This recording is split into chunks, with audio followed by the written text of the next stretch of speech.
Hello, my name is Lilia Colston and I teach art time classes to kids. Today we're going to make a fun and easy color wheel project. We will be using markers to create paint, so that's what we're doing today.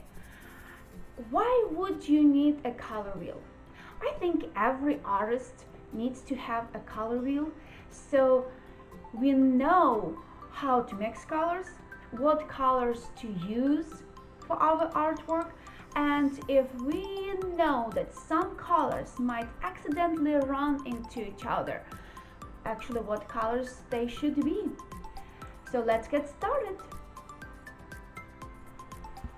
For today's project, you will need washable markers, a dinner plate, oil pastels or crayons, a cup of water, a medium-sized round brush with synthetic bristles, and a sheet of watercolor paper. Alright, let's get started. The first thing you want to do is to make a circle using your dinner plate. So somewhere in the middle, trace your plate with oil pastel or crayon. I am using gray color because gray color is not on a color wheel. Ta-da! You have a nice circle here. So now what I need to do, I need to find my center. And I'm not gonna worry about finding my center in a perfectly perfect calculated way. I'm just gonna find it by guessing, and it's gonna be somewhere there. So what I want to do, I want to make 6 sections. So, and again, I'm not gonna worry about making them perfectly perfect, so I will be making wavy lines. So this is my first horizon line that goes all the way through the circle. And now I need 2 more lines for this section, so I will pretend that I'm making like antennas for my creature from the center. And that's how I'm gonna make my super wavy pie plate. I need to make these lines a little bit thicker, so I'm gonna go over with the sharp side of my oil pastel.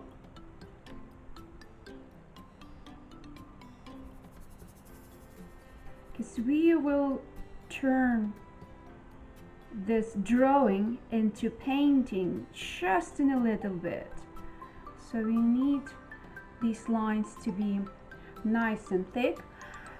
And the background, the outside the circle, I will finish with the side of my gray oil pastel. As I mentioned, you can use any other color you want, preferably the color that is not on the color wheel, but it's up to you. You know, it's your color wheel, so you can use whatever color you want. But if you're using different color than we have on color wheel, that way your color wheel will get more attention and it will look much better. That's just my suggestion. Now, as you can see, it goes pretty fast because I'm using rubbing technique. So my oil pastel is peeled, the wrapper is taken off, and I'm using its side, and as you can see, it goes pretty fast. So I have area around my circle finished pretty quickly. Just to get extra attention to my edges, I'm gonna go over with black oil pastel just to get something a little bit extra. I'm going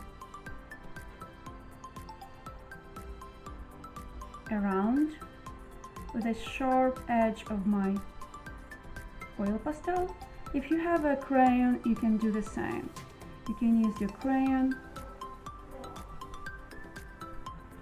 and go over with your black crayon, or not, or just go over with the same color. All right, and one more thing, I want to do something interesting and creative. I could leave it like that, but I want to make a circle inside. Instead of a circle, you can make any shape you desire. Turn into more creative art piece. But circle will work for me. And again, it's super easy to make a circle. All right. Before we start adding color to our color wheel, what you want to do, you want to shake off these little crumbs, these little shavings of oil pastel. You don't want to blow them, but you want to get them out of the way before you start adding color. So next thing you want to do, you want to find your primary colors and get some of that color inside of specific sections. So our primary colors are blue, red, and yellow. So using your washable markers, you want to choose any of the sections you like, it doesn't matter which one, and get some of this yellow marker ink inside of this section. I would call it a wavy high piece. As you can see, I'm adding that color, but I'm not really coloring nicely. I'm not touching the sides because there's no need to. We're gonna turn that into paint. So the next color is blue. Primary color, blue. So I'm skipping this section that is next to yellow and I'm making blue section right here. Let's get some of this blue. I'm not necessarily coloring, but I'm making sure I have some of this ink inside. So I'm skipping the section that is next to blue and I'm doing red right here. So let's get enough red. So these are primary colors, and primary means one, number one. So you cannot make these colors. You have to get those colors first before you can create a different color. Now we will make our secondary colors. So the way the secondary colors are made, you get, for example, yellow and blue, you mix them together and you will get green. So what I'm gonna do, from my yellow, I'm gonna make this yellow jump into this section and to the other neighboring section. So, and that's how I'm gonna get my secondary color. So the same thing will go with blue. This blue will get into the specific section where it's yellow, and my blue will get into the section that would have neighbor red, that is red. So, and red will work the same way, and into the section with yellow. So now you know what colors you will get as your secondary colors, and secondary colors is number 2. So when you mix yellow and you mix blue, you will get green, and I am adding green over it, around it. And the reason I'm doing that, because in order to get this perfectly perfect, gorgeous, bright secondary color, you need a specific formula. So at the factory where they make those markers, they have that formula. We might not get such a vibrant color. That's why I'm using markers, because whoever makes these markers, washable markers, they have been practicing making secondary colors for a long time. So I'm just gonna trust them. All right. I have all colors, and now it's the fun part. We're gonna start mixing them, and we're gonna start making paint and painting the sections inside. So with my water, I'm gonna drip a little bit of water on yellow. You always want to start with yellow, and you will start gently mixing it.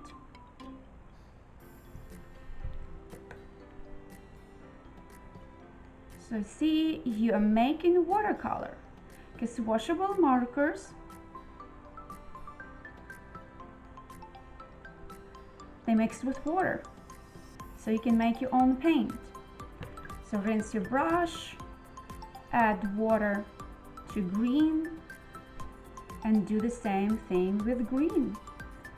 And because I used oil pastels, I don't have to worry about those colors mixing and running into each other. They're gonna stay inside of these little sections.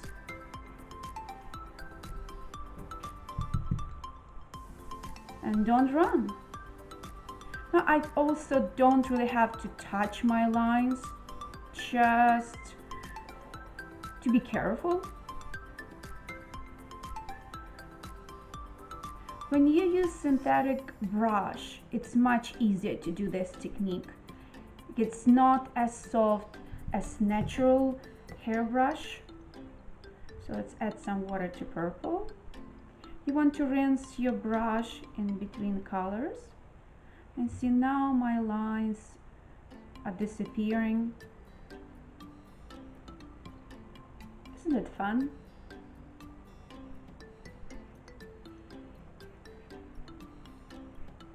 And if you want them to disappear more, just go over. All right. Let's make some red paint and paint it red.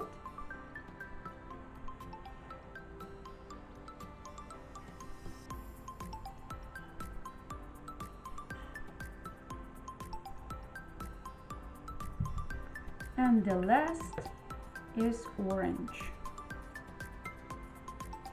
You always want to start with yellow, especially with watercolor technique.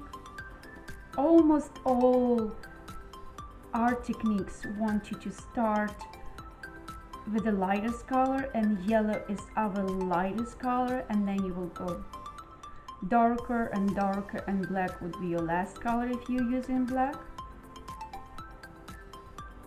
Plus with watercolors, it's a great idea because you will be using water, and your water will be the cleanest. So if you have like big puddles like I have on green here, you can just gently move it around so it doesn't stay at the same spot. You can rinse your brush and also like lift a little bit of your color with the brush. And if you want to touch a little bit, you can definitely do that. But rather than that, let it dry and your color wheel is finished. And now let's talk about different choices, how you can change the project that I just showed it to you, and how you can make it different and your own. So first, for the shape inside, as I mentioned before, it could be any shape. It could be a bird, it could be a star, an apple, anything. Now for lines that you made here, wavy lines, of course you can make them straight, you can make zigzag lines, bigger lines, any other lines, they're out there. For the background, as I mentioned earlier, it could be any color, could be 2 colors, 3 colors, laid together on the top of each other. Also, you can make additional sections, multiple colors for your background. And Another thing, you can add little dots or other details with a darker color on the top of the lighter color. So think about all those choices and make sure your color wheel is just the way you want it to be. Let's be creative. And thank you so much for being here with me. Have fun!